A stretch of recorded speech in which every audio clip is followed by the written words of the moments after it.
We the stream is live. Yes.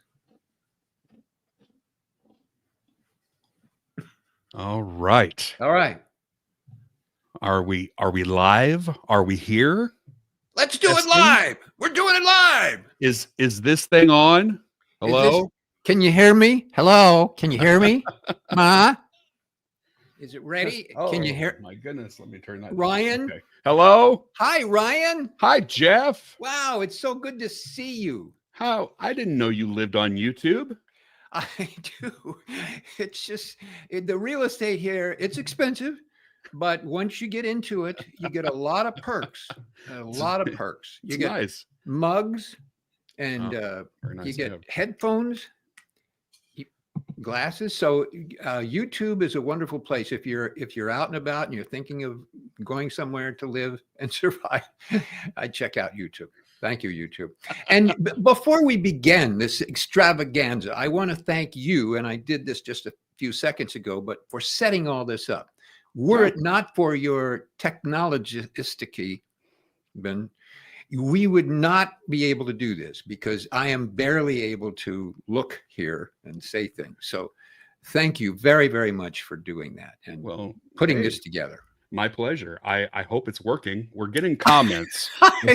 Yeah. And along with that, I hope the hell it works because people are saying hi to us. We have folks lining up and already commenting, and that's great. We're going to be answering questions. Now, I will also say, if you have a question and you're not like logged into YouTube where you can leave a comment, you could also text us a question if you like to our phone number, which is the same phone number that we use for all of our dirty talk. No. I mean, the dirty, the flirty. Our voicemail. So that number is 513-436-4077. Okay. So if you're interested in texting us instead of commenting, you can do that as well.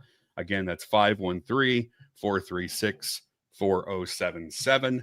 And all right. We have folks here. We have I see some familiar faces and friends. Well, not faces, but I can see names that who have been following us for a long time. I see Gabrielle. I see Shades. I see Samantha. I see Jennifer. I see our friend the MASH historian. Whoa.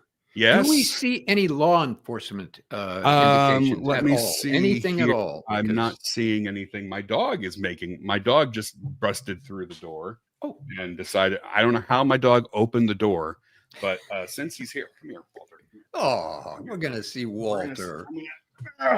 So here's Walter. Oh, there's Walter. Why there's Walter. Doggy woogie. There's Walter. Walter Eugene. Patrick, there he is in all his splendor, making an appearance, an unexpected guest appearance. Wow, this is big. Live stream. He is a big boy. Oh, he's a big boy. He's a big boy. Yeah, he's a big boy. And he loves this. He absolutely loves. Look at him. Yeah, like this. You can tell. He's a regular actor type. Look at him. Look at me. All right. Look. Okay. Oh, does he have a good side or a bad side? No.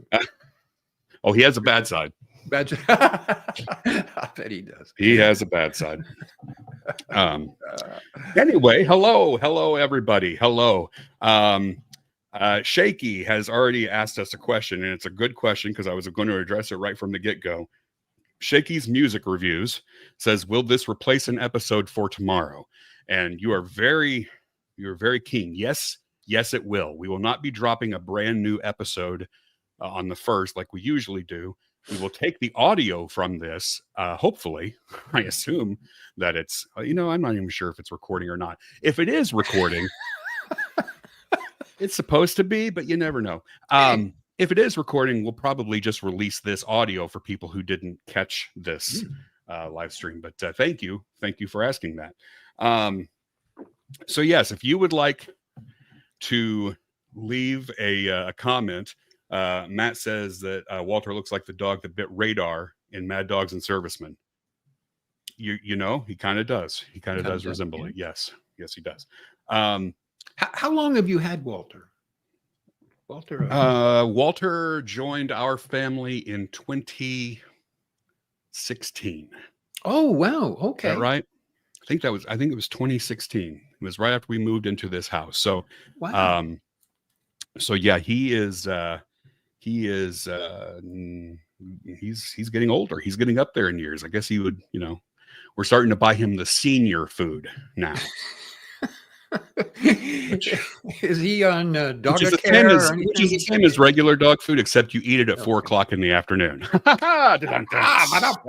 We'll Okay. be right back after this word from the locals.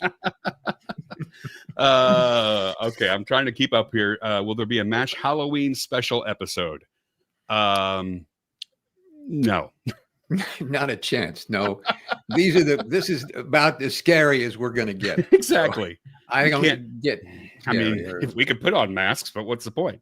I do have a MASH Halloween costume somewhere in my collection, for kids. It was one of those old ones for the kids. What's that old radio on the shelf behind you? That is an old radio on the shelf behind me. Boy, these are really interesting questions, and we gotta really that's an old radio on the shelf behind you.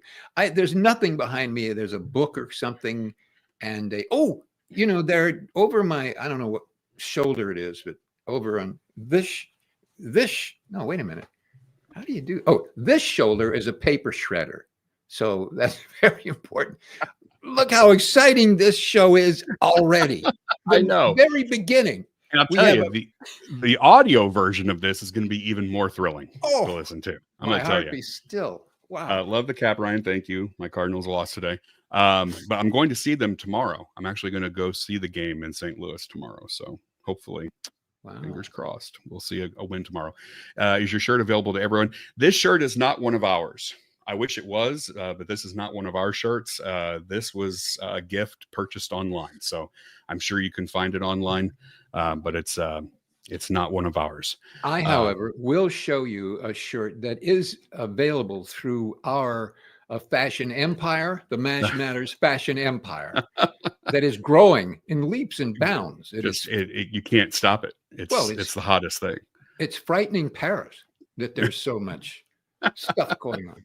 MASH Matters t-shirt. This is one of our shirts and is available. Well, it's not one of ours. I actually had that one custom made for you. We do have a MASH. We do have a shirt. I'm sorry, everybody. We do have a shirt that has the MASH Matters logo, but it's in the middle of the shirt instead of on the breast. That's but you what can buy that. Yes. And this was actually moved up once, but we moved it down to where it's now. Every time you put it on, it moves to a new part of your body. It's an amazing. Yeah. Are we through yet, or how long? No, actually, believe it or not, we just got started. Oh. All right, so let's see. I'm trying to monitor questions as they come in here. Greetings from Minnesota, Jeff. Was there any going out parties for any of the actors after they shot the final episode, like Henry's last episode?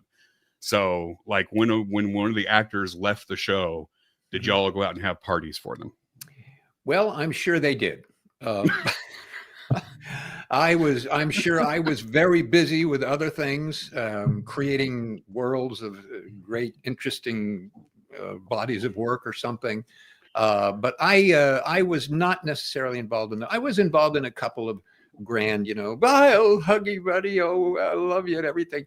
And we, ate a cookie or something. But I don't, I'm sure there were outgoing parties, but I was very, very busy. I left town. I actually did leave town very quickly after the end of the show and went off to do things to actually make movies. I tried to raise a lot of money in Texas and failed miserably, by the way, but had a good time and we got very close. Yeah. Still working on it. Well, I know that McLean Stevenson's departure was pretty abrupt, and he left and didn't come back. So I don't think that there was probably a party for McLean. No. No. And then Wayne, you didn't know that Wayne was leaving when he left, and so no party for Wayne. So the only two really you would have had parties for would be either Larry Linville or Gary Berghoff, and you must have been in Texas trying to drum up Money Movie instead of. I was there begging people for anything they had in their wallet, but they didn't like that, and apparently that's why I didn't become successful as a movie producer right then. Anyway, because you didn't go to parties. I didn't go. You weren't hobnobbing with the executives that that could have made it possible. I was going back to McLean just for a minute. I was there, obviously, at the last, when he was declared dead over the Sea of Japan. Spoiler alert. Yeah. And we were all standing there because it was a Christmas party that we were going to end that show. And everybody was standing around and we all kind of dressed up, and there were lots of party stuff around on the set in front of the OR as where everything was. And it was going to be a big party, big Christmas party, and we were all excited to have that. And then when that happened, boy, did that take the steam out of the Christmas party. Wow. I'm telling you. Ooh, doggies. Wait, what did they say? Merry Christmas, everybody. And he left. I don't blame him. He went, oh, gee. And he never came back. We all tried to have a nice little Christmas party, though, based on trying to be happy, because that was the end of the season for that season anyway, as well. So that was Christmas party and end of the season, and then end of McLean too. Man, so it was tough. I feel bad whoever had his name in the Secret Santa contest that year. No kidding. that was a rough night for them, boy. I'm telling you. All right, let's see another question. Question for Jeff and Ryan: who is the one guest star who never appeared in the show, but who you would have really liked to see on the show? So I guess you're saying, Matt, a multi-cologne. I guess I use that on the weekends. The multi-cologne. It's wonderful. Everybody loves it. I did get a rash the first time, but after that, nothing. I knew you were going to go there. Who was the one I guest pull the rash card out anytime I can. I guess the question is there an actor who you would have liked to have seen on the show who never appeared, but you would love to have seen as a guest star on the show? Is there anybody that comes to mind, Jeff? Jerry Lewis. I would love to have seen Jerry on the set. Okay, it would have been great. I don't know what he would have done on the show, though. I don't know who he would have been. He's not really a general. No, he's more of a supply, like a supply tent guy. Could have been maybe the food. Hey, you want a bean? Hey, lady, take one of these and stick it places. Something like that could have happened. I would like to have seen Robert Mitchum on the show. That way we can dispel that myth that he played General MacArthur in the episode Big Mac, because so many people, there was that rumor going around for so long that he was that. Yes, the actor, and he wasn't. So no, he wasn't that. He wasn't. Yeah, he would have been great on MASH. That would have been great. Yeah. Oh yeah. He had the gravitas. He looked like a general. He could have done it. Robert wants to know, be honest, if Rita Wilson came crawling back, would you give her another chance? Just a minute. Let me let me shut the door. Is your wife's dream? I'm going to talk very low. Okay. I'm certain that I would talk to Rita and see what she wanted. I'm just saying. Rita, if you're watching, we would love to have you on. Yes. So we can work this out. Okay. Who's that guy she's married to? I forget his name. Tim Hunks. Tim Hunks. Tim Hunks. Yeah, Tim Hunks. Love that guy, Hunks. He was great. David says, Jeff, what happens to costume pieces after a show wraps? Are they reused on other shows, sold, thrown away, or all of the above?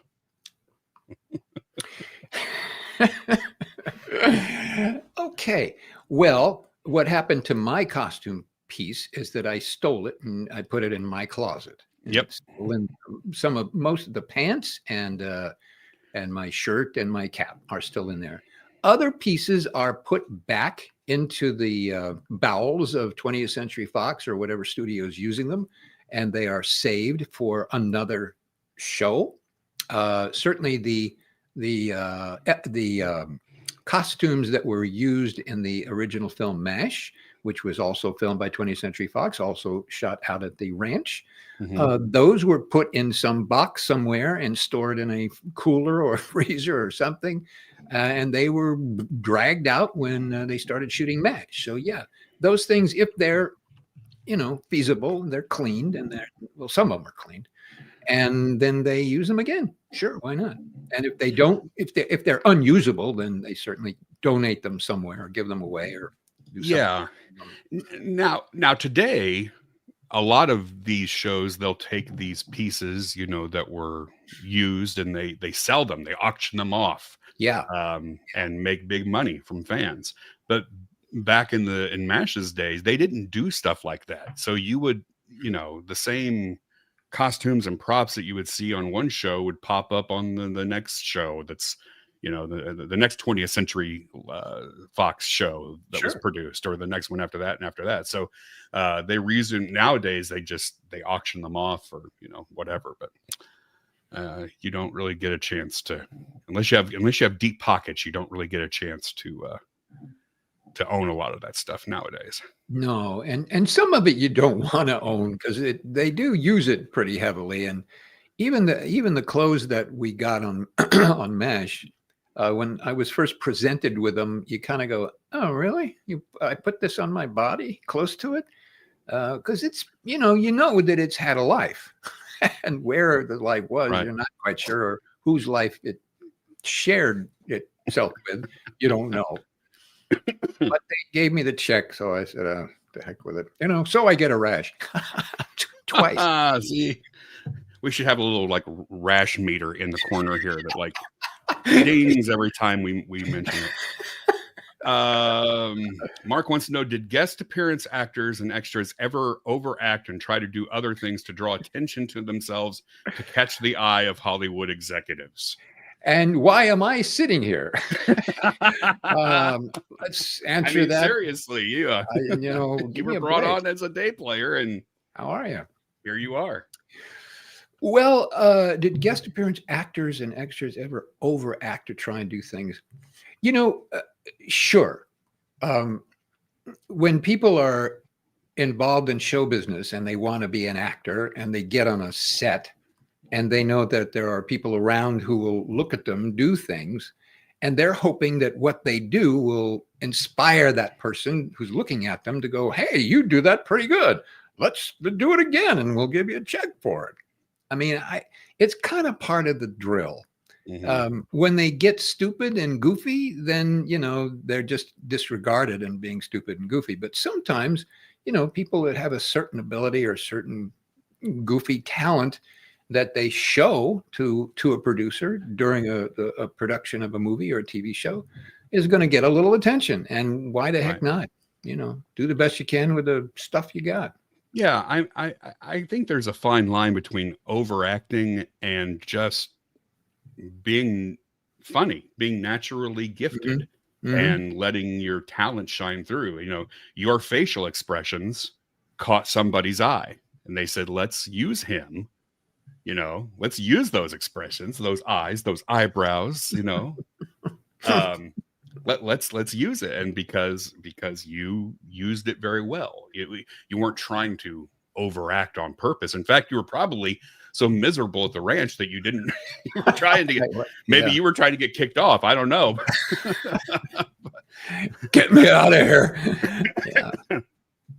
Well, it's to your point. Yes, that's true. And thank you for saying nice things. I think you did, and I thank you. But I did. When we were at the ranch, and I did that thing about when they, the radar, I shot the cannon and knocked the horn out of Radar's hands, and then make faces, because the assistant director said, "Can you make faces?"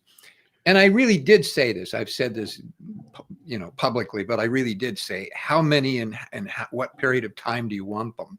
And I said it to make him laugh, and he kind of went, "Yeah, okay, go over there, and here's what's going to happen." And he did. And I did it. But the history of me, because I had spent numbers of years in nightclubs making those faces for other dialogue that my partner and I had, it was very familiar to me. So you're right. I wasn't trying to overact or really give any call attention to myself. I was just doing what I organically felt at the moment that I was comfortable with doing, and it seemed to work. And so there we go. It worked. Yeah. It worked. Yeah. I think it worked. Yeah. Yeah. Chris wants to know, what did GW stand for? And GW, George William. Oh, I did not know that. I didn't know that. That was after 5 seconds of extensive Googling. I found that. Eric wants you to know that he made 53 of your recipes and never got sick. Oh, well, try the 54th. You still never got know. a chance. You can do it, buddy. You can. Well, thank you for saying that. We worked hard on those recipes, actually, and I ate them all. My wife and I contributed a lot, and we did eat them and test them, and they were pretty good. They were good. So thank you for saying that, and thank you for getting the book, which is on sale on Amazon, Secrets of the Mash Master, Lost Recipes of Private Igor. Yes, and you can find the link at mashmatters.com.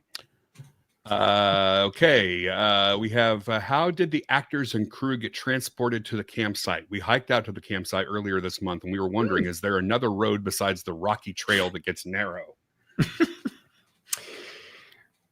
Yes, there is another road, and we were transported from the parking lot into the camp via vans. So we were, 4 or 5 of us climbed into the van, and they drove us onto the set. So that was kind of cool.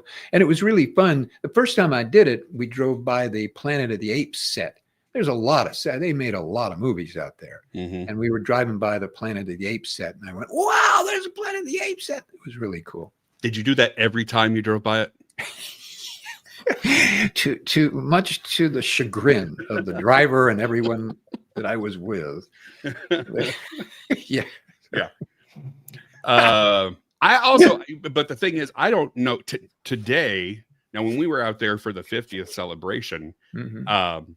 we were given a rare, I think, a rare permission to drive into the camp. We did not hike into the camp like everybody else did. Yeah. So I don't know what it's like yet to hike into the thing, but I'm wondering, the roads that led into the camp, are those still there? Or maybe those roads aren't, maybe those roads are covered up now, or overgrown, or not maintained anymore. Well, I think there are 2 roads. One is that hike road, that hike path. Okay. And then the other one, I think they have to keep that road going in there so some sort of motor vehicle can get there if they have to. Right. Because they do take care of that camp still. And our good friend, good friend, very close friend, that I'll look his name up later. He's a great guy. Brian. Yes. Brian is he really takes care of that and helps to facilitate the care of that area. So thank you, Brian. And, they have to get in and out of there, on some road. So I would imagine that they take care of some road to get in and out, I guess. Yeah. But I don't know. Well, we got in there on one road, but I just don't know if that's the same road that you used, because I don't remember you yelling out while we were on that road. I don't remember you saying, "Hey, look, it's the Planet of the Apes set." Yeah. Now historian. This is a good one. Bob Hope could have been a good guest star, since there was a USO storyline. That's a good call. Very good call. I like that. Along those lines, I could have been a good guest star too, because I did 400 USO shows too. Well. So you did. Me and Bob. Can I tell a story about Bob Hope? Absolutely. Whence I traveled to Korea and Guam and Okinawa and the Philippines and all these other places that we went, in Japan. When we got to numbers of camps in Korea, and we talked to a number of the kind of the old time service guys who were there, they had a kind of a negative feeling about Bob Hope. And not Really? because his shows were not wonderful and he didn't bring wonderful people to entertain everybody, but he was very curt about what he wanted to do and what he would do and what camp he would show up to. So a camp, Camp Fred was expecting the Bob Hope show, and they had 400 soldiers sitting there waiting for Bob Hope to show up. And at the last minute, Bob said, "Nah, I don't want to go there. Let's not do that one. I don't want to do it." So he would, for whatever reasons in his head, he changed it at the very last minute. And it happened apparently a lot. Now, I don't know if whoever's still with Bob's family, they're free to call me and call me names. But this is what I was told a couple of times. This wasn't just one little story. A few of the people who were there said, "Nah, he did some really clunky things to us." So there you go. Sorry. That's interesting. I mean, there's no way that he would have been able to visit every single camp. I mean, there's just no way. So, no. But there's probably better ways to have handled that. Yeah. I mean, because he's booked in a camp for between 9 and 11, and then they fly out. They're going to go to someplace else, right? Do another camp to do, and all those people are waiting for him. So it's not just. I mean, you got 400 or 500 people sitting there waiting for Bob Hope, and well, let's be honest. They were waiting for Anne Margaret. Yeah, they were. I mean, Bob's nice and all, but come on. I mean, really, Yeah, they were waiting for Anne. Our friend Gabrielle has a good question. She says, "Why wasn't there someone hired full time to direct episodes of MASH? Wouldn't that have been easier than hiring someone different for every episode?" And I've wondered this too. That because so many people directed the show over the years. Now, Charlie Dubin did a lot of directing. Jackie Cooper did a lot of directing. Alan Alda did a lot of directing. Yeah. But then you had also just these directors who came in and did a handful, or maybe one time they came in and directed.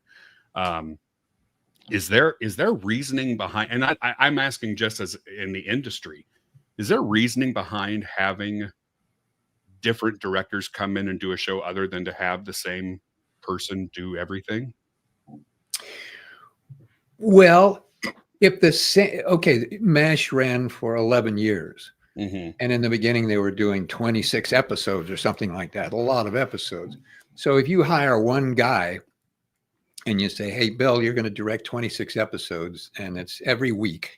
That's a lot. You're going to be here in the very early morning, and you're going to be a director." Ryan, you're a director yourself, and you know how much work and preparation goes into something.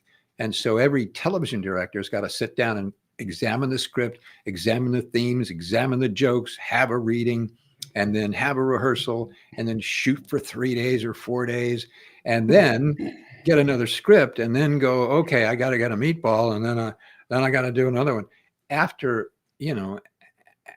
4 or 5 of them, they want to go screaming into the night and lay down. So it's hard. I mean, it's a hard job, and it's a tedious, time-consuming job just in the preparation, let alone the shooting, and then let alone the anxiety of all the problems with the actors. "I don't want to say that. I don't like this stuff." So it's are you inferring that maybe actors are sometimes a little difficult to work with?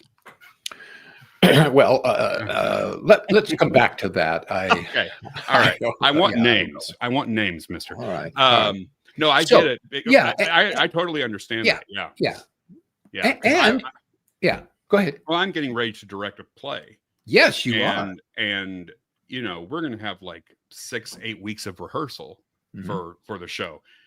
This would be the equivalent of, every week directing a brand new 25-minute 1-act play. Yeah. For 26 weeks or whatever. That would drive me up the wall. Yeah. There's Absolutely. no way. Yeah. That's a lot. And then you have to deal with how the show came out. The editing. Did it work? Did I accomplish whatever I wanted to? And are the actors happy? Is the producer happy? Is the network happy? And it's so one person couldn't do it all those years. And different people were brought in because there is a family of understanding about, the producer. Gene Reynolds was the producer for MASH for umpteen years.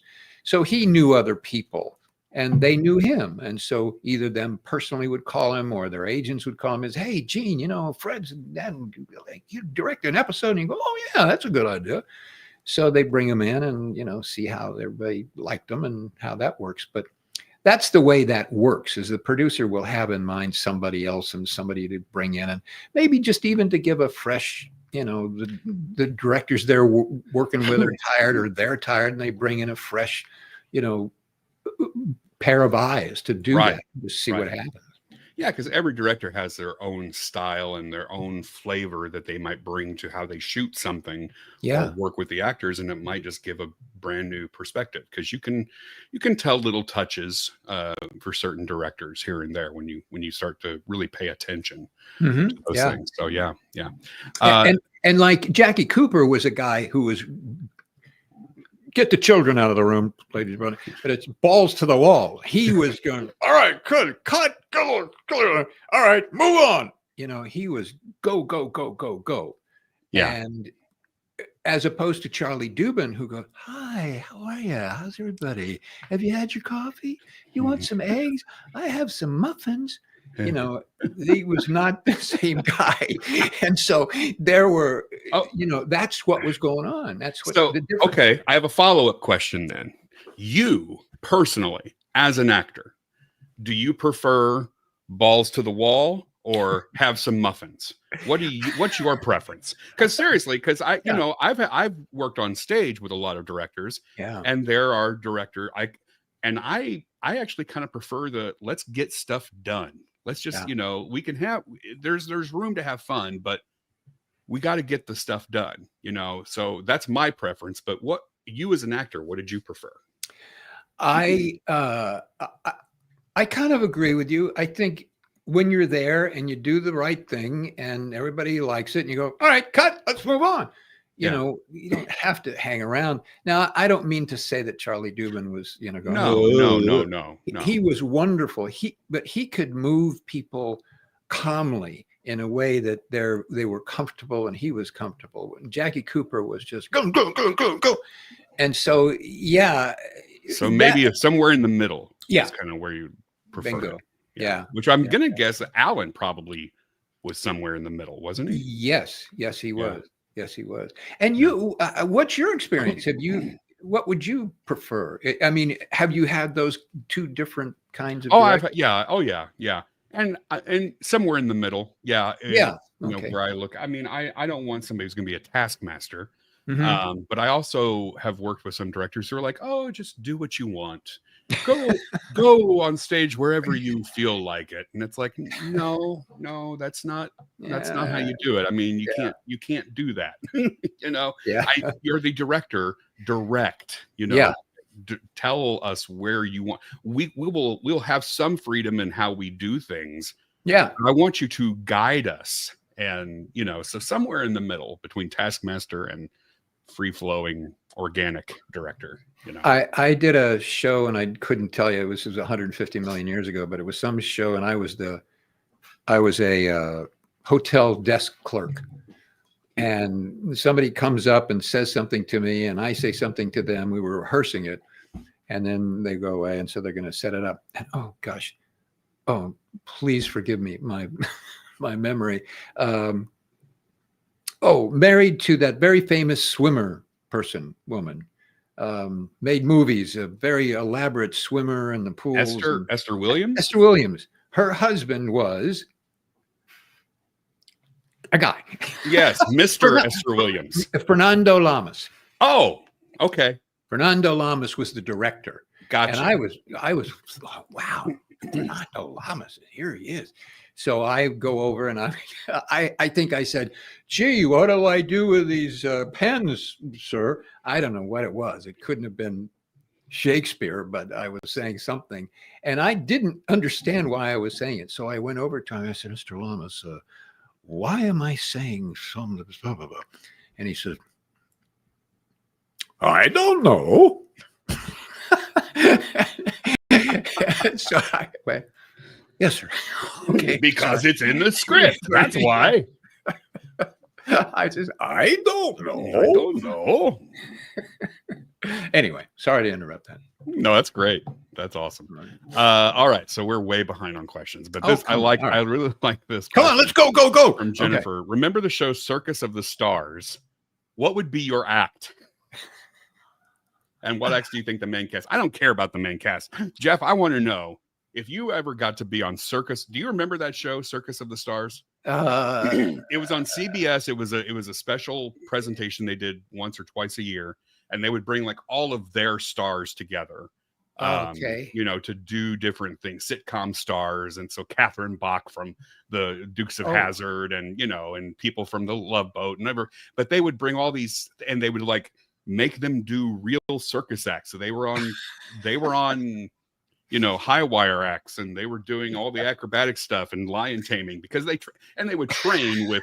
They didn't just throw them into the into the tent and say have fun.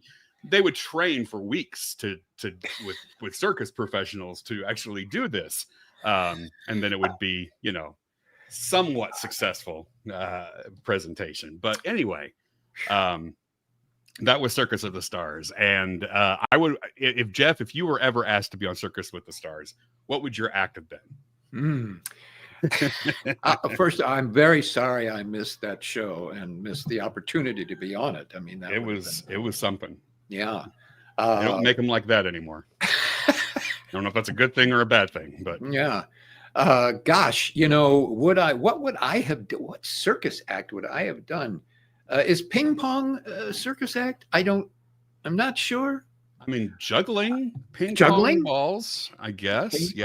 Juggling.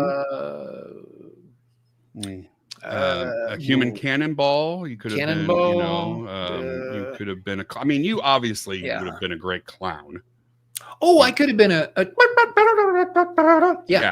climbing out of 15 of you climbing out of a car and out of clown pies car in the face and all that. That the big red nose. Now it's just a regular big nose, but I would have had a big red nose. Now let's talk to you, Mr. Patrick. What would you have done? What circus act would you have liked? So in my early years, my teen years, I actually performed magic. I was a magician. Ooh. So I probably would say I'd want to do some kind of big magic act. Probably. Yeah. That would probably be the best suited for me. You don't want to get me on a high wire, because first of all, you don't put but I am terrible with balance. So anything that requires balance, don't put me on that. But something that, I could do a dog act, I could hold a hoop and dogs could, me and Walter could, you could jump through. Yeah. And, that would probably be the best thing. As a magician, you could have made clowns disappear. And I could have cut you in half. Right? I would have looked forward to it, for gosh sake. Yeah. We're friends. Let's see here. Okay, way behind.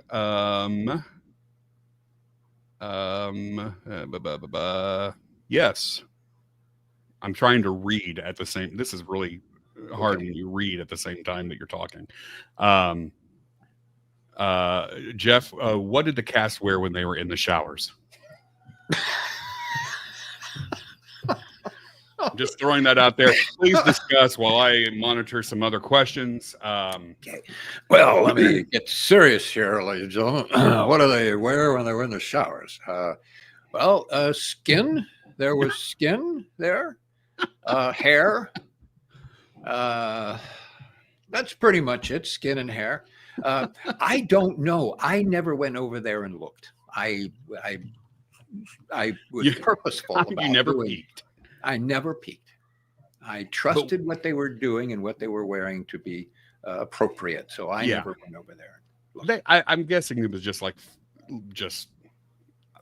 underwear, swim, or even like swim trunks, really, because could have been. Yeah. And if you watch closely on some of the, especially on the DVDs, there's at least one instance, and I can't remember which particular episode, but I know Hawkeye gets out and he's talking, I think, with Radar. And if you look, you can see a waistband, just a little bit of a waistband right there, peeking out. So yeah, that. that is so I don't know what the waistband was attached to. Yeah. I mean, it could have been a full skirt for all I know, but he was definitely wearing something. Yeah. There you go.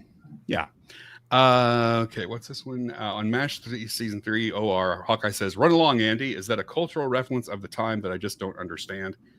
I think that has to do with Andy Hardy, the old Andy Hardy movies that Mickey Rooney was in. Yeah. He was, I forget how many. It was a series of films that he did for, I think it was MGM back in the day, and Yeah. I'm gonna guess that was a reference to Andy Hardy. But okay. Yeah. Okay. Let's see here. People are asking, and I don't want to. I am going to put you on the spot, but people are asking. We have several people who have asked if they can see George. Is there any opportunity to bring George on now? That because Walter made a guest appearance. Walter earlier, did make a guest appearance, but I don't know what is involved with getting George on screen. So I don't want you to feel pressure to bring George. Let me see. Okay. Well, I will do that, Okay. but it will mean I will have to leave the screen momentarily. I don't want to disappoint everyone and disappoint our viewers having that. I feel like the anticipation of seeing George will keep them riveted. Will keep them on the edge All right. of their seats. Okay. So but I think I can not drive anybody away while you're gone. Okay. I think you're free to do my Jolson medley if you want. I would never attempt that. All right. All right. So I'll be right back. We're going to see George. Me and my bird will be right back. In the meantime, here we are. Thank you, everybody, by the way, for joining us today. It's always fun to do some of these. And if you're just joining us, this is going to take the place of our episode that would come out on the 1st tomorrow. We'll be releasing probably the audio from this on the podcast feed, but there's been scheduling issues and whatnot. So this was the easiest way. And plus, Jeff and I just love to do these every now and then, just kind of come in unprepared and you can see us. We can't see you, but we can see everybody who's here. And we are so thankful for everyone who's here. Here's a question. When will you do the next season recap? Well, that's a great question. And I don't have an answer for that, but I promise you we will do it someday. You have my word. You have my word. Oh, okay. He's back. Well, how did it go? Well, it was not that good.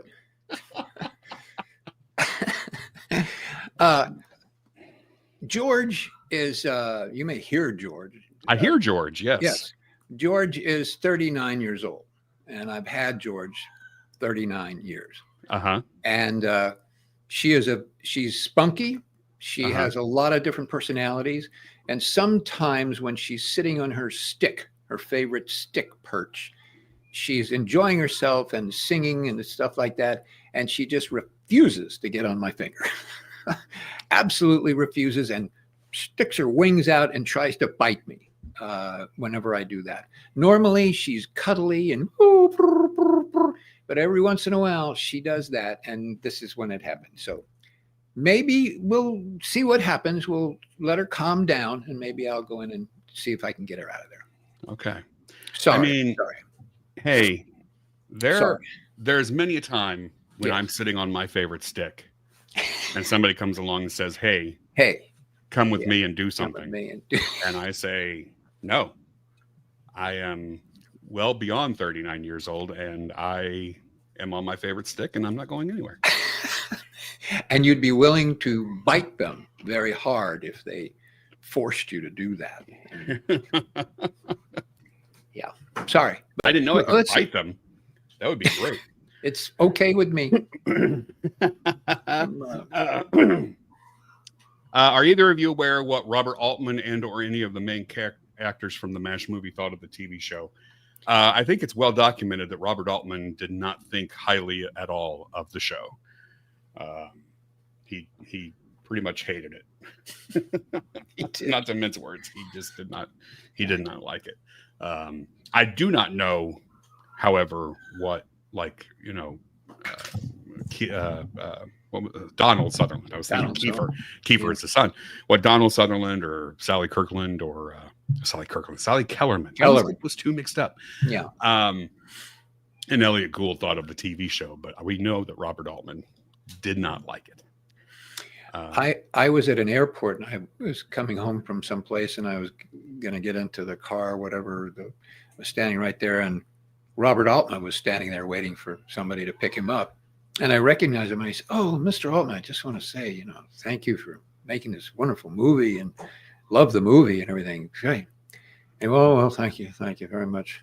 And I said, "Yeah, I'm part of the MASH TV show." And he went, "Rah!"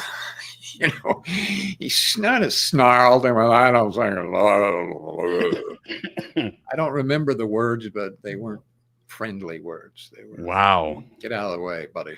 He did not have any kind words for the television show. And I don't know why. I'm interested in why. I mean, I don't know. What's the deal? Know. He's, back then though too, there was this weird kind of feeling about movies and TV. Like movies were supreme. Yeah. And TV was down here, so movie directors and movie actors tended sometimes to look down on TV shows, TV actors and TV directors, like they were, doing, which, I mean, if you really think about it, TV actors and directors are doing a hell of a lot more work than the movies and the movie actors were doing. But there, back in that time period, though, there wasn't a lot of crossover. Now today you see it all the time, like TV and movie. There's no difference really anymore between TVs and movies and the talent and everything involved with it. But back then it was a different story. So yeah, good point. I don't know. Yeah. I don't know how much that had to do with it, but. No, I bet it may have not been about the thematic versions or whatever, but I think you're probably absolutely dead on because there was just this snottiness. Well, TV, and he may have looked at it too, like MASH was he did MASH. He created it on film. So it didn't need, and maybe in his eyes, it didn't need to go any further than that. That it had been done. It had been done very well. And now it was somebody else doing it with a laugh track, so that may have the laugh track. Who knows? Maybe that was like fingernails on a chalkboard to him. I don't know. Yeah, could be. I don't think that he was always necessarily the nicest guy to work with either. So, I've heard stories about that as well. Well, he wasn't nice at the airport. Yeah, I'll say that. Just going back to the shower thing, Christopher wanted everybody to know that Igor never showered. That's very true. And that may have had some effect on the food as well. Maybe why the food. I hope you washed your hands at least. But hey, you know what? You don't shower, you don't bathe anything. What the heck? Yeah. Well, he's right. Yeah, you are not sure. And speaking of, Greg also points out that we catch a quick peek of Radar's rear end in the sniper episode. So at least someone wore nothing going into the showers. And it's true that there is a brief glimpse of Radar's full posterior as he he loses his towel as he runs into the shower. Excuse me. And so, and I think that's the first time anybody saw buttocks on network television. And tonight on MASH, buttocks, ladies and gentlemen, buttocks. But they were just the cutest little buttocks. I mean, they were so darling. Oh, Radar's buttocks. How could you not? Golly. I didn't know that either. See, that's the thing. I should have watched the show more. I'll keep watching in the next few nights, and hopefully I'll see Radar's buttocks. Now, you've been watching the show more as of late. And right before we started this live stream, we were talking about one particular episode that you just watched. And I would love to have this discussion on here, because I know that you hadn't watched the show for many years, and you would catch it here and there, and certain episodes stand out to you more than others. When you rewatch this particular episode, was it really the first time that you remember watching it? It was the first time I remember watching it. Yes, absolutely. Okay. And it was a rare episode in which Alan Alda hardly appeared. yes, Yeah. he appeared in the very beginning, the first 2 minutes, and then in the last 2 minutes. That was it. And then we got a replacement surgeon played by George Goober Lindsay, who came in playing Roy Dupree, and proceeded to drive BJ and Charles nuts. Yeah. And I'd love to hear your thoughts on that particular episode, Jeff. I was aghast. I watched it carefully because Alan went away and he didn't come back. And I thought, is Alan Alda ever going to come back? Please let Alan Alda come back. So they brought this other character in, and he was supposed to be a really, really crack surgeon, but he was also really, really irritating. And not that this is irritating to me or anybody else, but he really bit down hard on a Southern accent and used it. He went balls to the wall with that accent, and not only the accent, but his personality. And he was very overstated and loud and forward and pushy. And so everybody, oh, wait a minute, we don't like this guy. And the louder he got with all of the, with BJ, and he couldn't remember. Well, he called BJ JB, I think, and then BB. Yes. Which was kind of funny. But in my humble opinion, and the guy apparently, like we've talked about, has passed away.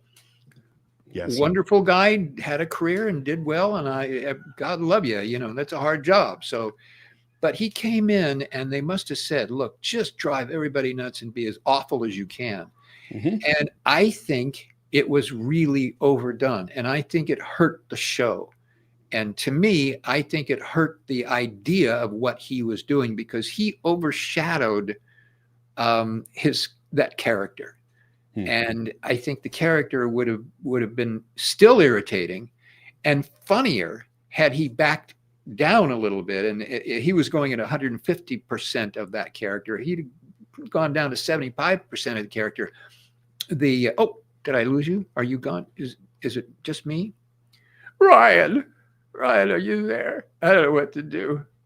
Ryan. Well, ladies and gentlemen, maybe I can do the joke.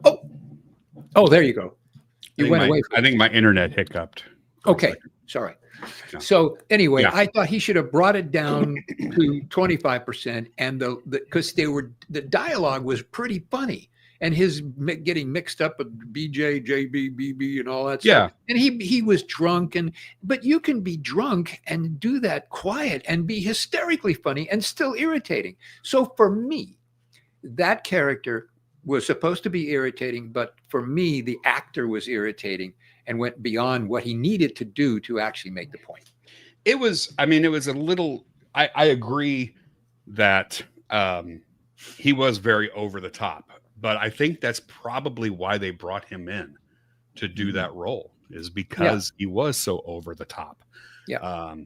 He appeared on Hee Haw, and it was like, you bring somebody from Hee Haw and that kind of humor, and you put him in an area where Hee Haw does not belong.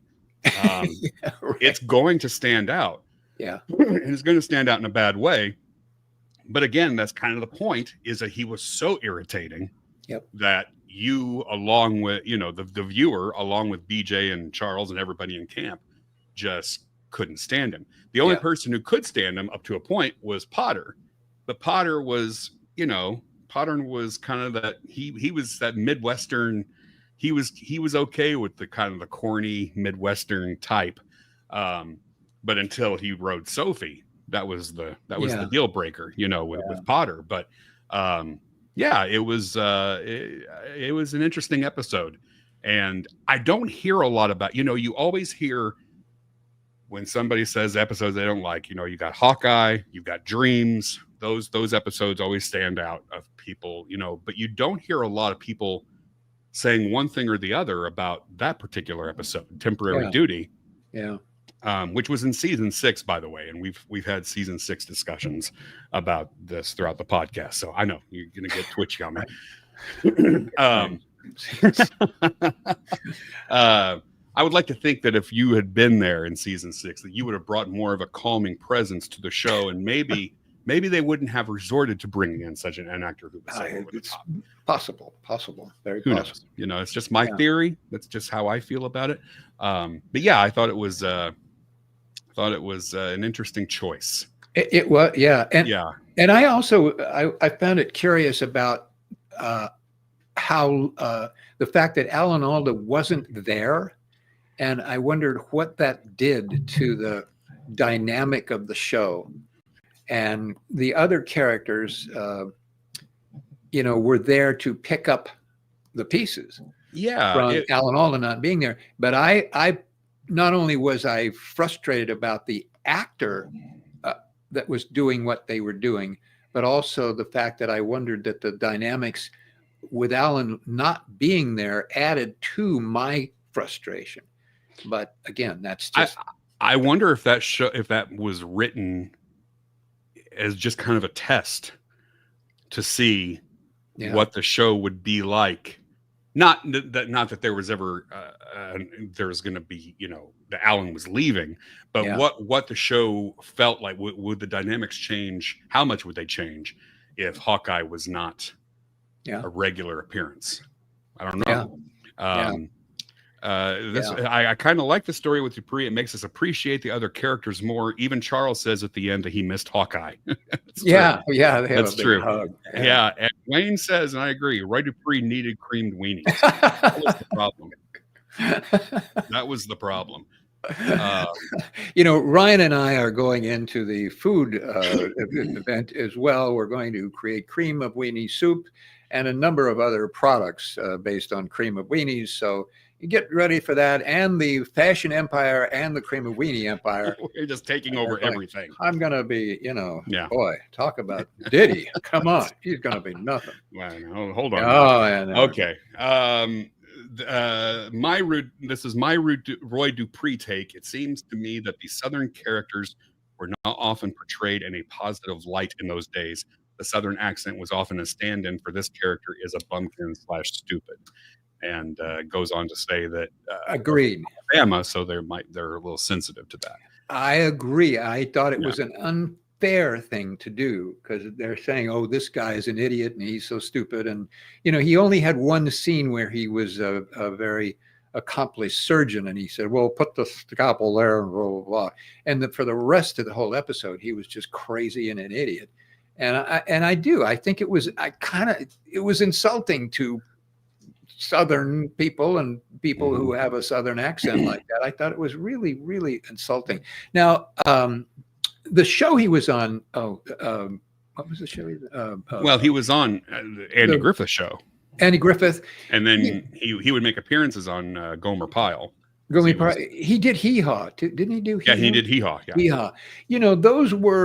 Those were designed a little differently. They weren't saying that, oh, look at this crazy wacko guy.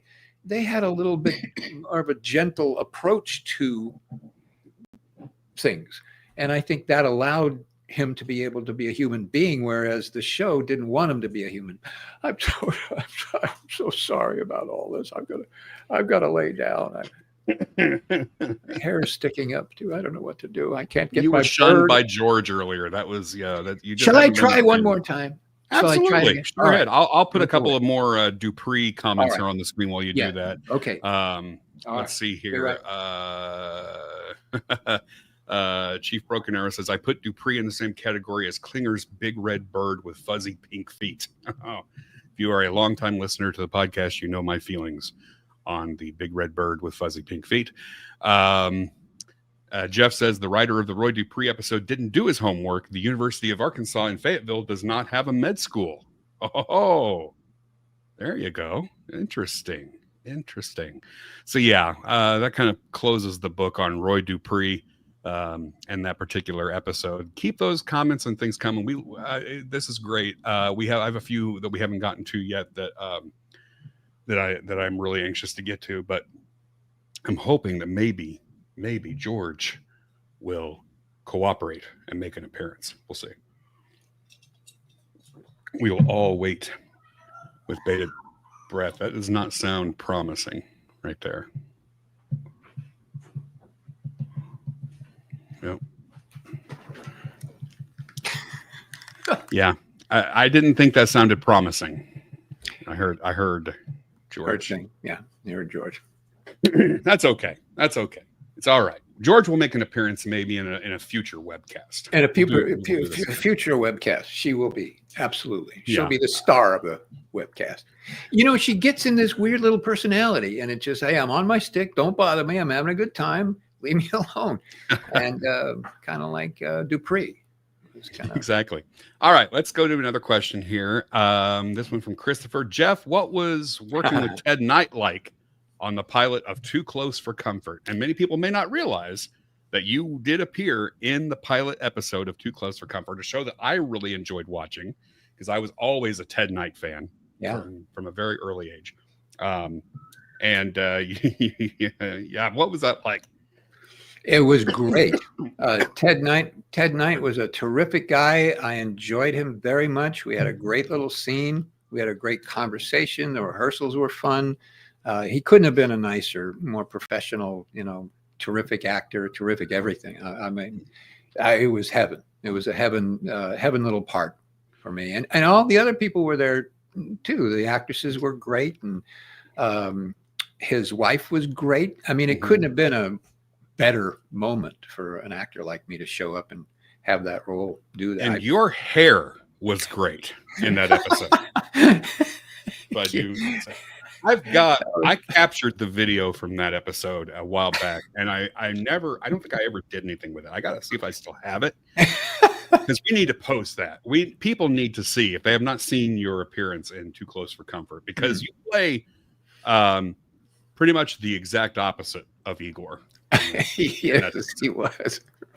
And I have to say, I say this story not to go, oh boy, what a wonderful guy, but what was fun for me is we rehearsed it and we did it. But you get in front of an audience, you get a little riled up, and you hear laughs, and you go, okay, and your comedic head kind of gets going, and you get revved up.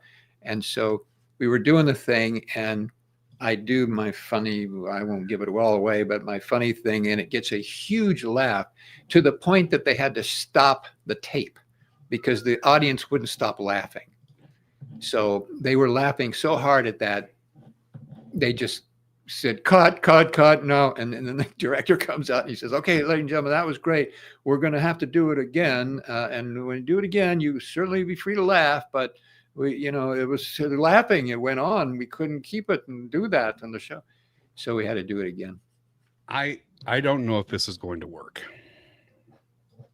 because I've never used this technology here. Ooh. I'm going to attempt something here. This is exciting, ladies and gentlemen. Here, you saw it here first. I'm going to attempt something here. I don't know if this is going to work. Oh. I have no idea what I'm doing. And that's why MASH Matters is such a fine. No clue effort. What I'm doing here, but I'm going to attempt to do this if I can do it. Oh boy, I'm all at Twitter. Man, I have no idea how to do this. I've never used this thing here. Don't lose us. I'm not going to lose us. Okay. Not going to lose us.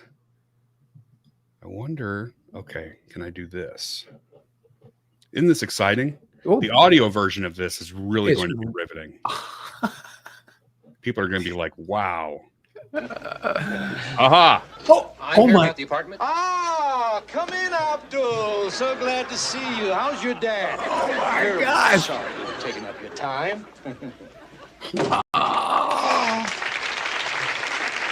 That woman gives massages, baths, everything.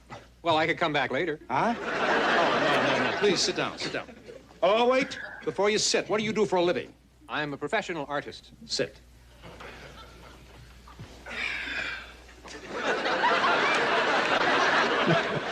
Very comfortable.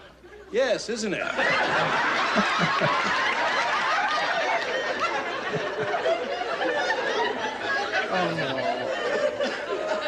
Professional artist, eh? Well, so am I, in a way. Children's comics. Cosmic Cow. Probably wouldn't consider that art. No. You work in oils, watercolors? Poster paints. Ah. I paint nudes. Ah, nudes. Women? That's right. Nice thing about poster paints, it doesn't mark up their flesh. Who's flesh? The models. You see, I paint the model's body and have her roll around on the canvas.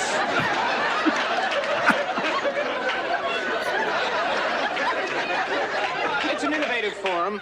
Several galleries are already interested. I expect to be hung soon. Should be. Incidentally, if you know of any pretty young girls around here who would like to model and make a couple of extra dollars, what's wrong? Out, I wouldn't rent this apartment to you. You lied to me. I lied to you. Yes, you know Arab. Oh gosh. Well, thank you. That's a treat. That was That awesome. Was a treat. That was a treat. I'm Thank so you. glad I figured out how to get that. I don't know if I could ever do it again, but Wow. that You- was fun. Oh, that was fun. Wow. That was really fun.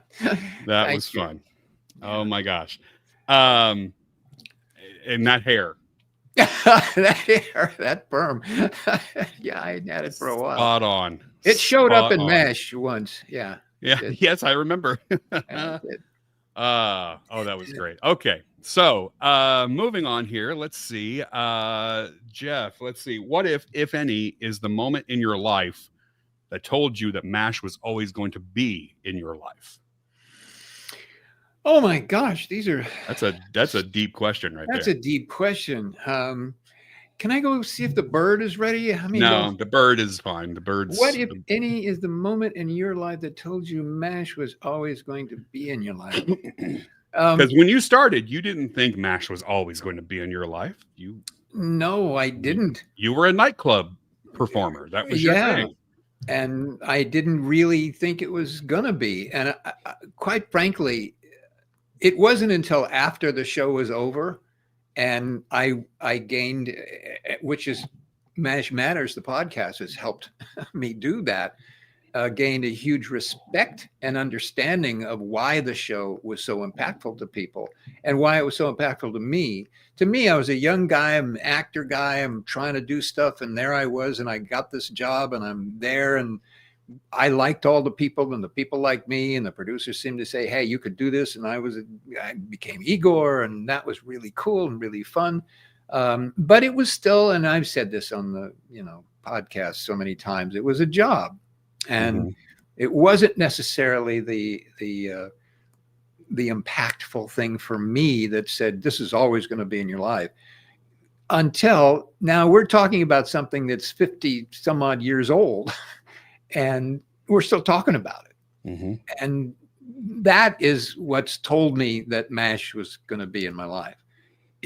It just never went away, and it came back in such wonderful ways. Talking to you, Ryan, writing that fun little cookbook, and you and I talking all those years ago, and we maintained a friendship. And then you said, "Hey, I'm going to do this," and I said, "Well, not without me."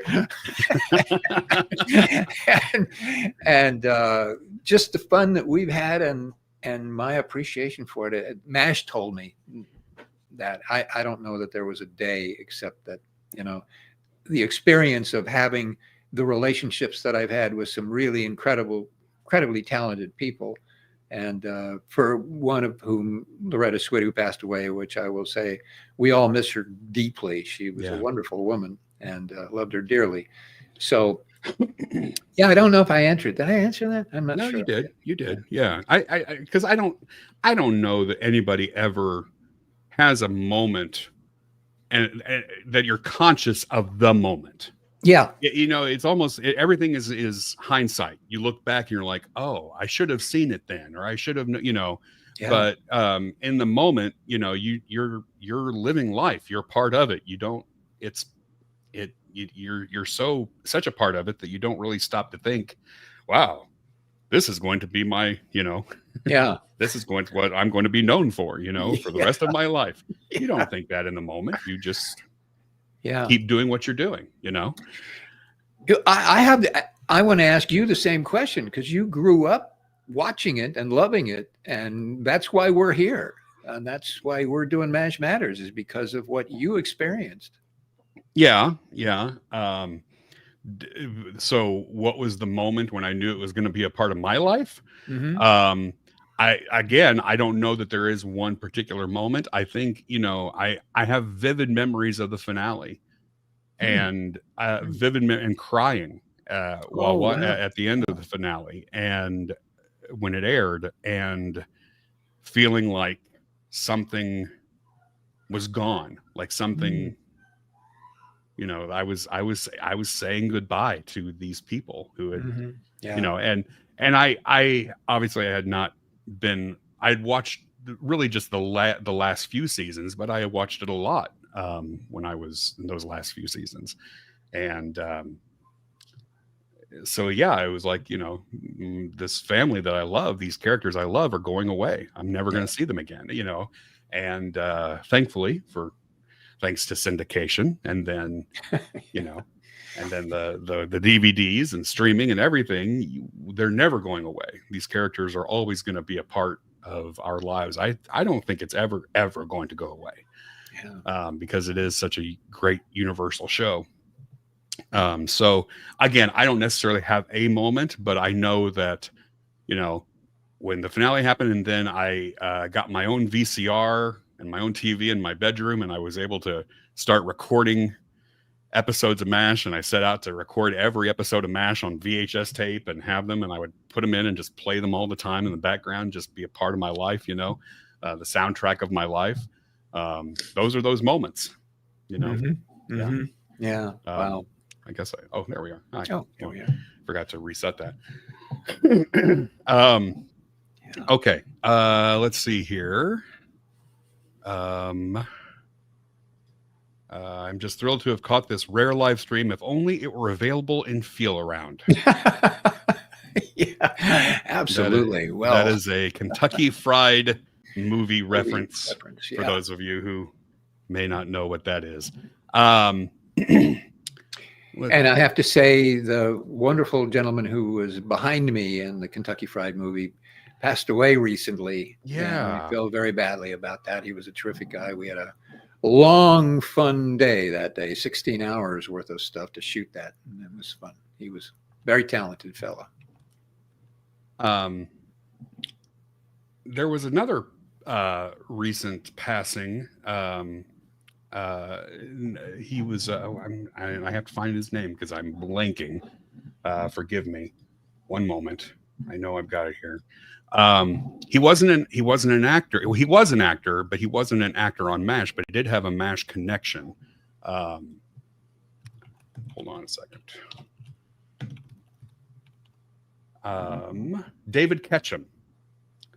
Okay. David Ketchum was an actor who was in several. He was on. Well, Agent 13 is where he was on Get Smart.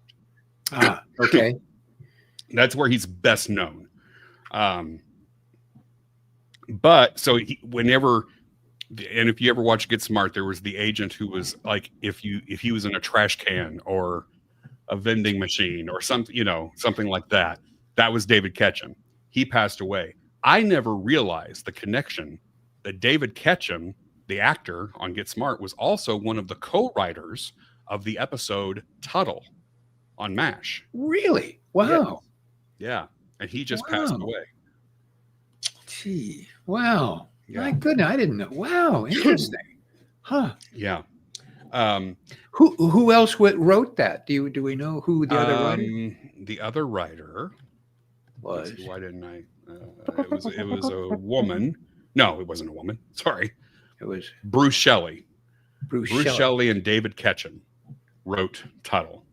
And I don't know if they wrote any other episodes. I don't think so. It's I know so funny. David Ketchum didn't, but I don't know if Bruce Shelley did or not. I don't know. I don't even know who Bruce Shelley is or what that name is like. Don't know. Wow. Yeah. Interesting. And you know, I feel bad. The gentleman who was behind me in the Kentucky Fried Movie.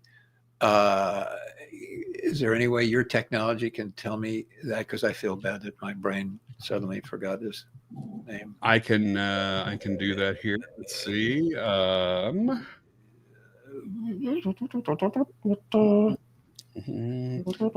Riveting. I mean, people who have tuned in. If somebody can drop it in the comments before I get to it, that's fine too. But oh gosh, I'm almost there. I'm sorry. No, I had it somewhere.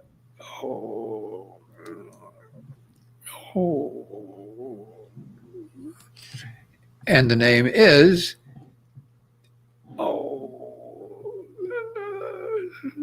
shoot. Oh, I feel terrible. I'm sorry.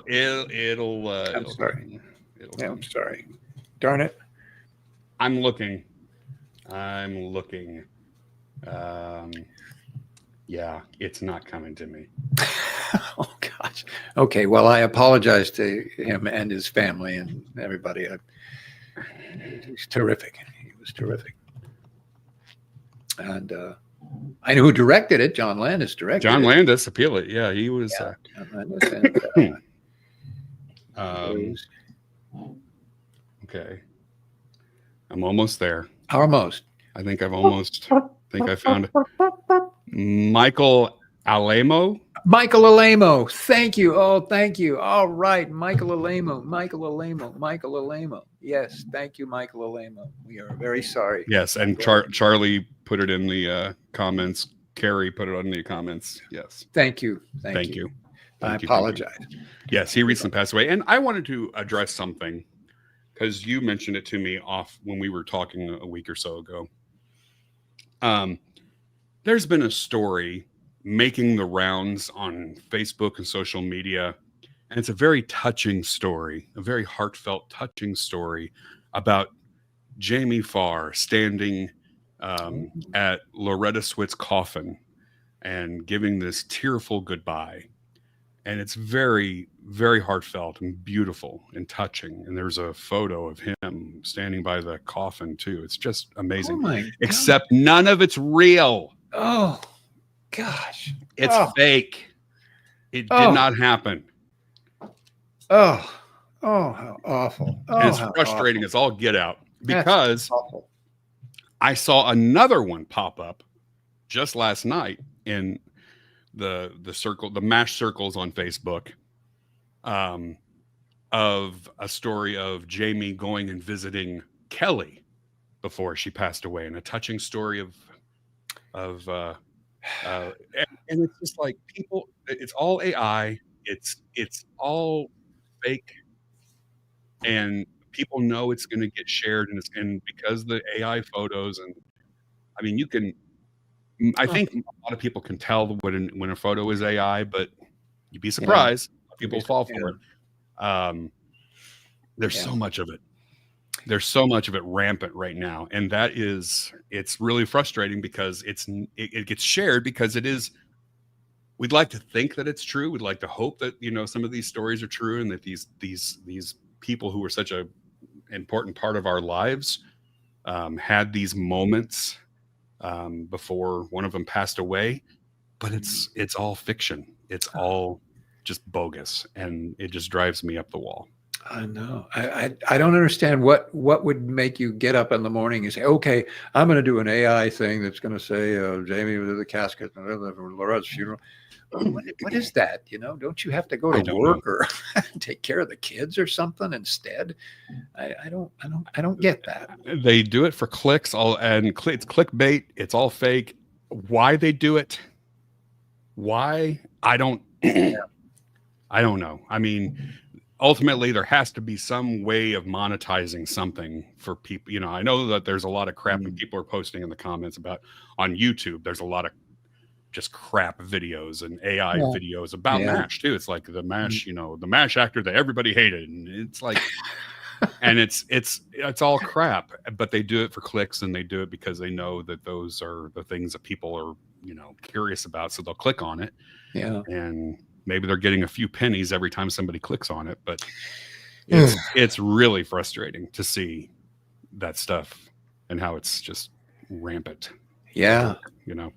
I was asked about that funeral. I asked you, I think we talked yes. About that. I said, have you heard anything about it? Because I had heard nothing, and I would have assumed that I would have been told, or some part of that information would have gotten to me had that been true.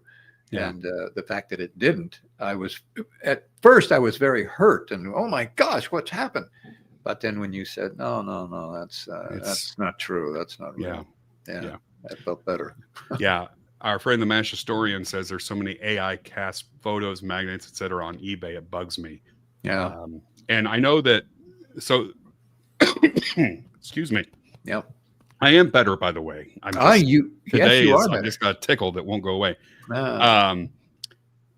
We are in discussions with the MASH historian to do some kind of video cast to talk about fake stuff or to authentic stuff. And Eric, I know you're watching, and I'm sorry I haven't gotten back to you, but we will do that sometime. Because for me, it's like autographs. I look at MASH autographs online, and I swear that 95% of them on like eBay and are fake. Mm-hmm. And Eric has a lot of input into scripts and the press releases and things like that's been put out over the ephemera that's been put out over the years of MASH, and telling the difference between if it's genuine or if it's just somebody made a Xerox of something or whatever. So that's something that's on the horizon. Mm-hmm. And Eric, we will be getting back to you on that. I apologize for that. So. Yeah. Speaking of autographs, I've gone through something about autographs people send me, and over the past years, I've gotten requests for to sign things, and I did it. Mm-hmm. My problem is, and I wasn't really attuned to this, but I suddenly have been made aware of it. People would send me not a picture, but they'd send me a picture and then 8 more pictures. Mm-hmm. And they say, could you sign this for me and my 8 friends, or mm-hmm. Everybody in my family and all the people that I know and all that kind of stuff. And, and at first I did it. And then I went, oh, wait a minute. And I realized now that you get one, then you might keep that for yourself, but all the others go on eBay. And there's a lot of pictures that I've signed that are on eBay. Yeah. And you can buy them, or you can wait till you see me in an autograph show. You can buy one right from me. But yeah.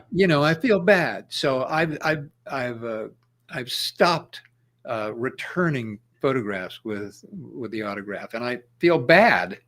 But I just couldn't. I felt hurt that all those people kind of, So are you not signing any more, period, or are you signing like one and sending it back? No, I'm kind of not signing them right now. I would, what I would do is I would sign a book if somebody sent me a book, because that's just a book, and I know that they're getting something out of that they're really enjoying that, and they're connected to the book, and I'll be happy to sign that if they get it to, they buy one and send it to me. I will do that. But the autographs, the pictures are a different story, and I just kind of had to lay low for a while and let me think about it, going forward. If I get one, maybe I will, but I don't want to. And see, as an autograph collector, yes, sir, I am. Yes, an autograph collector. It's stories like that and people like that frustrate me to no end, because it affects my hobby. Yeah. And Yeah. It's I don't like that. I don't like that people take advantage. And I want to be really clear. I'm not being, a diva about it. Oh, I'm not going to sign your autograph. It's just that after a moment in time, there's a human connection between getting it and what they're doing with it that I realized and I understood after a while, because I'm kind of stupid anyway. But I said, wait a minute. And I felt hurt by it when I see all these pictures up there that I supposedly signed. And a lot of them just send the picture and then about 8 or 10 blank white cards, 4 by 7 cards, and say, sign my picture and all these. Okay, buddy. Yeah. You go, what? So anyway, long story. But yeah. So copies of the book. Though. Copies of the book. Okay. You got it. Great, because Ken says, is it Ken? No, yeah, he says, Cat, excuse me. One of these days, I'll send my copy of the cookbook. Okay, great. Chris says he's going to send you a copy of Wuthering Heights to sign. I mean, you didn't necessarily say exactly the cookbook. He just said you send the book. That's true. No, Any book whatsoever. You just. Well, I put my foot into that one, didn't I? Yeah. So we need to land this plane because we're almost an hour and a half into this. But this has been fun. There are a lot of great people and a lot of great comments that we're not getting to. But let me see here. Somebody asked this. This is Relax Float Downstream. Says, Ryan, are you going to do another show and tell? Yeah. More stuff to show us. I do. I can. I will someday. Yes. But I need to go through all my crap. I've got not just the stuff that's on the shelves back here. That's just this is the tip of the iceberg right here. The rest of the iceberg, 90% of the is in that closet back there that, that I need to go through. And yeah, I've got a lot of crap in that closet. Well, just take us back and just open that door. No. No. That's a bad idea. Uh-oh. Bad idea. Yikes. Yeah. Boy, but we will do another one. Yeah. Yeah. Let's do it. And I'll show you my one thing and you can show the real stuff that you've got. Somebody here said, Jeff, are you ever coming to the UK where friends can finally meet you? I'd like to get a copy of my cookbook signed too. I would definitely not go to eBay. Yeah. You ever going to go over to the UK? Are we going to? Let's just take the podcast on the road and go great abroad. Idea. Hey, now who is that? Russ. Yeah. Okay, arrange that. Bring the podcast over to the UK. Ryan and I will be very comfortable with business class. We don't have to have first class. Business class is acceptable. We'll come over. I'll cook cream of weenies. Ryan will direct a play and now, wait a minute, and we'll have a good time. Gosh, I wish, I'd love to. Yeah, sure. Maybe. Yeah. Maybe someday. Right. Maybe someday. You never know. No, what play are you directing? We all want to know what play you're directing. I'm going to be directing a play called The Foreigner. It's a comedy written by Larry Shue. It's been around for a long time. A lot of theater companies have done it, but I don't think it gets the love that it deserves because it's a very funny show, and the message I think in the show is just as relevant today as when he wrote it I think it was early 80s when he wrote it. But the core message of the show, it's a really funny show. And I hope we do it justice. I really do. Well, we'll have auditions in a few weeks and get started. But I'm looking forward to, because I haven't directed in several years, but I have not directed adults in many years. So they can be troublesome. I've heard. And you're coming to audition, right? I am. Okay, good. You're gonna fly in. Give me a break. I'm gonna. Yeah. I hope our relationship will give me a little, get up there or something. I can't show favoritism, Jeff. I have to go on the merits of your talent. And well, good seeing you. I'll take care. I think that is a good place to finish.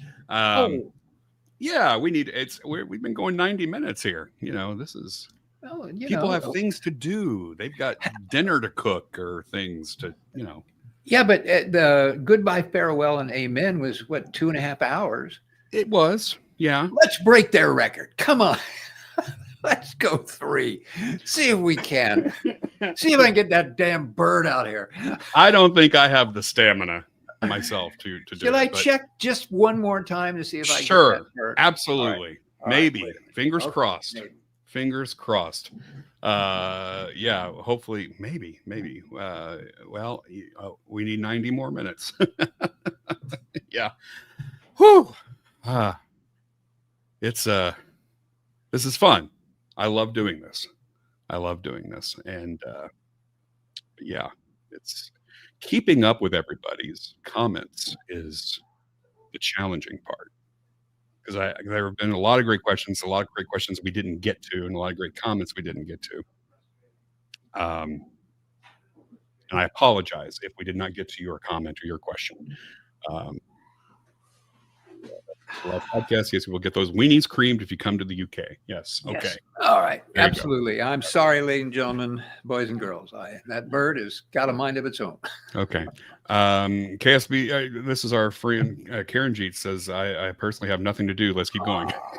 Kern, how you doing? All right. Let's keep Well, going. the good news is that you can relive this. This will live on YouTube, and also hopefully we'll be able to take the audio from this and release it in a really riveting, thrilling audio experience for our listeners. Yes. Probably need to record a little disclaimer at the beginning saying, Yeah. why don't you just go watch us on YouTube instead of yeah. listening to this? But Yeah. you know, but it'll be out there because there was a lot of good questions and I think a lot of good stuff that we've never covered. Yeah. On the podcast today. So, Oh, yeah. Right. Okay. and hi to Kernjeet, who's very helpful, our good friend, and she's doing the transcripts of the show, right? Kernjeet yes, slowly but surely. Yes. Slowly but surely. Yeah. Hey, Yes. that's a lot of work. Better than I can do. Yes. Boy, I'm telling you. So thank you for doing that. One final question here before we go. Is George real or is it Jeff making bird noises in the background? Come on. Fess up. I knew it. See, here's the thing. I've never seen George live either. So you've sent me pictures of her, Yeah, okay. but I've never seen her in real life. So I am so sorry because it would be fun, but I don't know. You see, when she gets in this mood, if I really push it, she will bite me to death. And we don't want that. She's not mean, but she gets this thing. It's a weird thing. And it lasts for about an hour and then it stops and she's off her stick and then she wants to play. But right now she's just feisty as heck. So next time. Next time. Yes. All right. This is it. I've had a million questions, but seriously, Jeff, thank you for being a part of the show. It means so much to me. Ryan, thank you. Thank you. Thank you. And thank you all for being here. And we will return with a new episode in a couple of weeks. We have an interview with somebody special coming up in a few weeks. So hope you enjoyed that. Thanks, everybody. I will miss you. Till we meet again. Until then, here's looking up your old address. So long.